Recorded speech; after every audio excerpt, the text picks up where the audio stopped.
बिस्मिल्लाहिर्रहमानिर्रहीम। अस्सलाम वालेकुम नाजरीन, वेलकम टू माय चैनल। तो नाजरीन, हमेशा की तरह आज भी मैं आपके लिए बहुत ही यूजफुल वीडियो लेकर आई हूँ। आज भी मैं आपके साथ टिप्स, ट्रिक्स और हैक्स शेयर करूंगी जो आपकी डेली लाइफ को आसान कर देंगे। और ये तमाम हैक्स जीरो ऑफ कॉस्ट होंगे, मतलब आपको कोई भी पैसा खर्च नहीं करना पड़ेगा। बस मेरी आप सबसे रिक्वेस्ट है कि मेरे चैनल को सब्सक्राइब करें और वीडियोस को लाइक भी किया करें और इन वीडियोस को एंड तक लाजमी देखें, इससे हमारी हौसला अफजाई होती है। तो चलें शुरू करते हैं अपनी पहली टिप बिना टाइम जाया किए।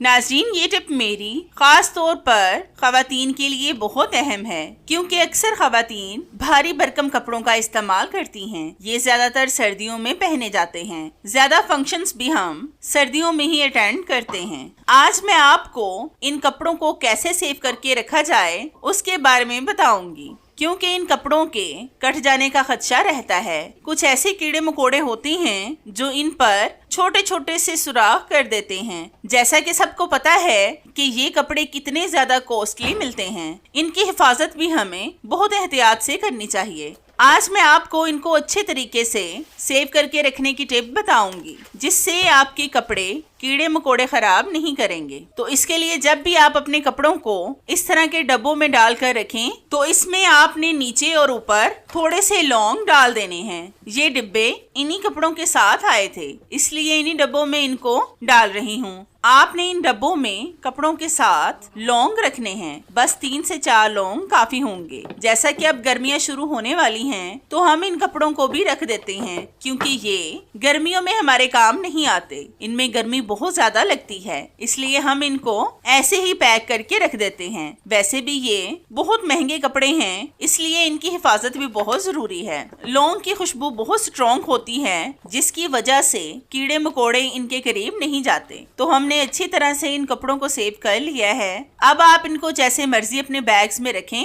अब ये बिल्कुल भी खराब नहीं होंगे। आप भी लाजमी एक बार इस टिप को ट्राई करके लाजमी देखें, आपको इसका रिजल्ट 100% मिलेगा।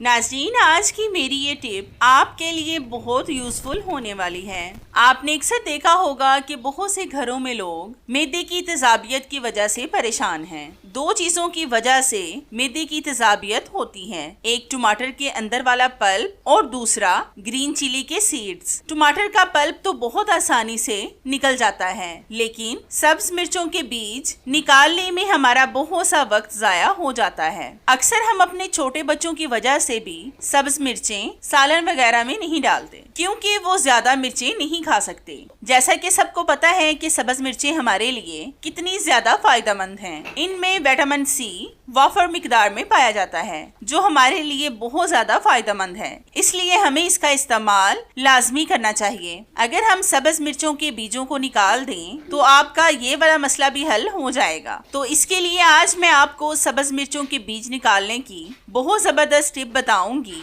जिससे आपकी ये वाली प्रॉब्लम भी आज सॉल्व हो जाएगी। तो इसके लिए आपने करना ये है कि टॉप से आपने थोड़ी सी सब्ज मिर्च को काट लेना है, फिर हाथ के साथ सब्ज मिर्च के रोल करें। इससे ये होगा कि सब्ज मिर्च के बीज सब्ज मिर्च के अंदर ही गिर जाएंगे, और जब हम इसको नीचे की तरफ करके खाली करेंगे तो ये खाली भी हो जाएंगी। तो ये देखें, हमने भी सब्ज मिर्च को खाली कर लिया है। ये सब्ज मिर्च बहुत ज्यादा तीखी होती हैं, लेकिन इसमें जो बीज होते हैं वो ज्यादा तीखे होते हैं। अगर आप कम मिर्च खाना पसंद करते हैं या फिर जिनको स्टोमक का मसला है, तो वो इस तरह से बीज निकाल कर खाएं। इससे आपको बहुत ज्यादा फायदा होगा इंशाल्लाह।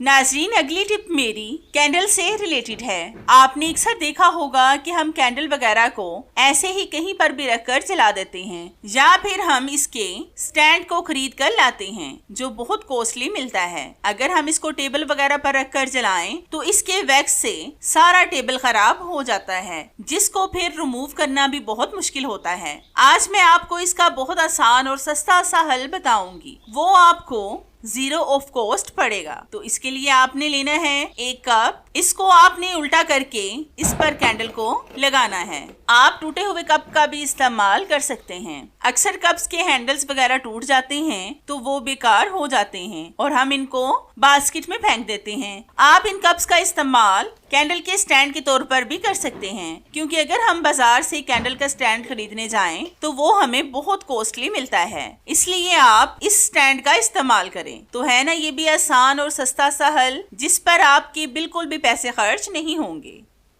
आज मैं आपको एक जिप लॉक बैग को 2 बनाकर दिखाऊंगी, जिससे आप बहुत आसानी से इनमें मसाले डाल सकेंगे। तो इसके लिए आपने लेनी है एक गरम छुरी। इसके साथ आपने जिप लॉक बैग के 2 पार्ट करने हैं। छुरी को आप गैस स्टव पर रखकर अच्छी तरह से गर्म कर लें। इस तरीके से आपको अलग से इनको जोड़ने की भी जरूरत नहीं पड़ेगी, क्योंकि जहां जहां से हम इसको काटेंगे वहां से ये खुद से ही जुड़ जाएंगे। इसमें अब आप जो मर्जी मसाले डालें। मैं इनमें कीप के साथ साबुत सूखा धनिया और गरम मसाला डालूंगी। मैंने थोड़े थोड़े से मसाले पीस कर रखे थे, जो बच गए हैं मैंने सोचा कि इनको मैं जिप लॉक बैग में डालकर सेव कर लूं। अब आप इनको जहां पर मर्जी रखें, ना तो ये एक दूसरे के साथ मिक्स होंगे और ना ही बिखरेंगे। तो है ना ये जबरदस्त सी टिप। आपको कैसी लगी मुझे कमेंट्स में लाजमी बताएं।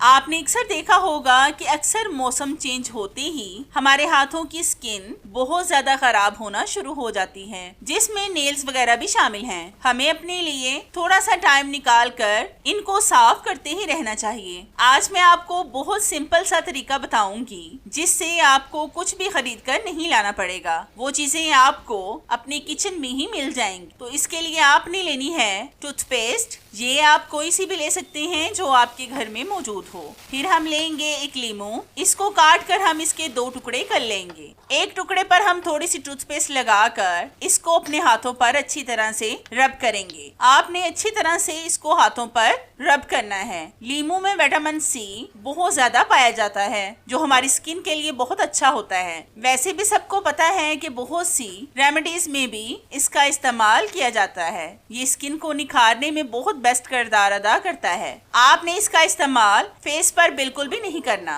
आप इसका इस्तेमाल सिर्फ हाथों पाँव पर कर सकते हैं। और एक खास बात तो मैं आपको बताना भूल ही गई कि अगर आपको लीमू से एलर्जी है तो आप इसका इस्तेमाल हरगिज ना करें, क्योंकि बाज लोगों को लेमन सूट नहीं करता। इनकी स्किन पर खारिश वगैरह होना शुरू हो जाती है, वो इस्तेमाल ना करें। वैसे भी अब रमजानुल मुबारक की आमद है, उसके बाद ईद भी आएगी इंशाल्लाह। आप अपने हाथों पाँव को इस तरह से नीट क्लीन कर सकते हैं। तो हमने अच्छी तरह से अपने हाथों पर रब कर लिया है। अब मैं आपको इसको धोकर दिखाती हूँ।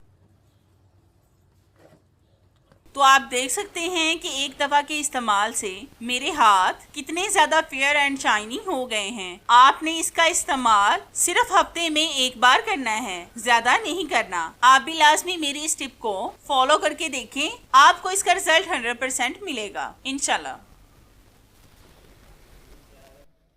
आपने अक्सर देखा होगा कि हॉट पॉट का इस्तेमाल तो हम सब घर में करते हैं, लेकिन मुश्किल तब होती है जब इसमें से स्मेल आना शुरू हो जाए। फिर इसमें से जल्दी स्मेल भी खत्म नहीं होती। आज मैं आपको बहुत जबरदस्त टिप बताऊंगी, जिससे आपके हॉट पॉट से स्मेल मुकम्मल खत्म हो जाएगी। तो इसके लिए आपने लेना है एक दिया। इसको आपने हॉट पॉट के अंदर रखना है। अब हम इसमें डालेंगे 2 अदद तेजपात के पत्ते। इनको हम हाथों से तोड़कर छोटे छोटे से टुकड़े करके इस दिए में डालेंगे। फिर हम इसमें ऐड करेंगे 2 अदद लौंग। ये साबुत लौंग ही आपने डालने हैं। अब हम इन पत्तों को जलाएंगे माचिस के साथ, मतलब आपने जलाना नहीं है, इसकी धुनी लगानी है। जब हल्का हल्का सा धुआं हो तो हॉट पॉट के कैप को फौरन से बंद कर दें, ताकि सारा धुआं अंदर ही रुक जाए। आपने 1 से 2 मिनट के लिए इसको ऐसे ही बंद कर देना है। हमने दिए का इस्तेमाल इसलिए किया था क्योंकि अगर हम डायरेक्ट हॉट पॉट में तेजपात के पत्तों को आग लगाते तो इससे हमारे हॉट पॉट में जलने के निशान पड़ जाते, जिससे ये खराब हो जाता। तो ये देखें, इसमें से स्मेल मुकम्मल खत्म हो चुकी है। अब आप इसको जैसे मर्जी इस्तेमाल करें और इसमें रोटियां रखें। अब इसमें से स्मेल बिल्कुल भी नहीं आएगी।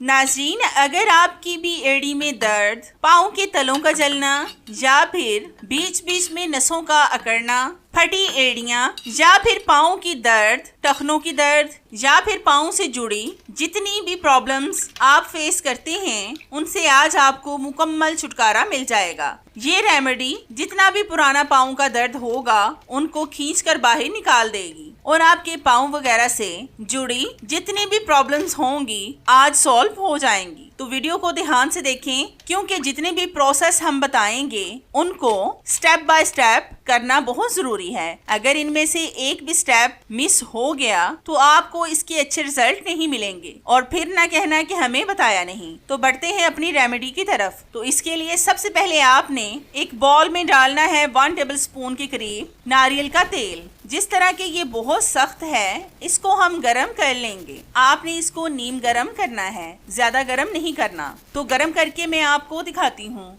तो ये देखें, ये गरम हो चुका है। अब हम इसमें डालेंगे कपूर की 1 टिक्की। इसको हम पाउडर बनाकर इसमें डालेंगे। अगर आपसे हाथ के साथ हो जाए तो इसको हाथ से मसल कर डाल लें। अब हम इन दोनों चीजों को अच्छी तरह से मिक्स करेंगे। जब ये मिक्स हो जाए तो फिर मैं आपको बताती हूँ कि इस तेल का इस्तेमाल आपने कैसे करना है। आपने इस तेल को पाँव पर लगाना है और हल्के हल्के हाथों से मसाज करना है, जैसे मैं कर रही हूँ। इस तरह से तेल लगाकर अच्छी तरह से मसाज करें। अगर आप तेल लगाने के बाद अच्छी तरह से मसाज नहीं करेंगे तो इस तेल का कोई भी फायदा नहीं होगा। इसलिए ध्यान से देखें ताकि आपको भी इससे फायदा हो। इस तरीके से मसाज करने से आपके पाँव का दर्द, एड़ी का दर्द और अगर आपके पाँव की नसें बीच बीच में से अकड़ जाती हैं तो वो भी बिल्कुल ठीक हो जाएंगी। इसी तरह से आपने तकरीबन 10 मिनट तक मसाज करना है। अगला प्रोसेस मेरा ये है कि आपने लेना है आलूओं का पानी। मतलब जब हम आलू बॉईल करते हैं तो इसका जो भी पानी होता है उसको हम फेंक देते हैं। ये पानी पीने के काबिल तो नहीं होता,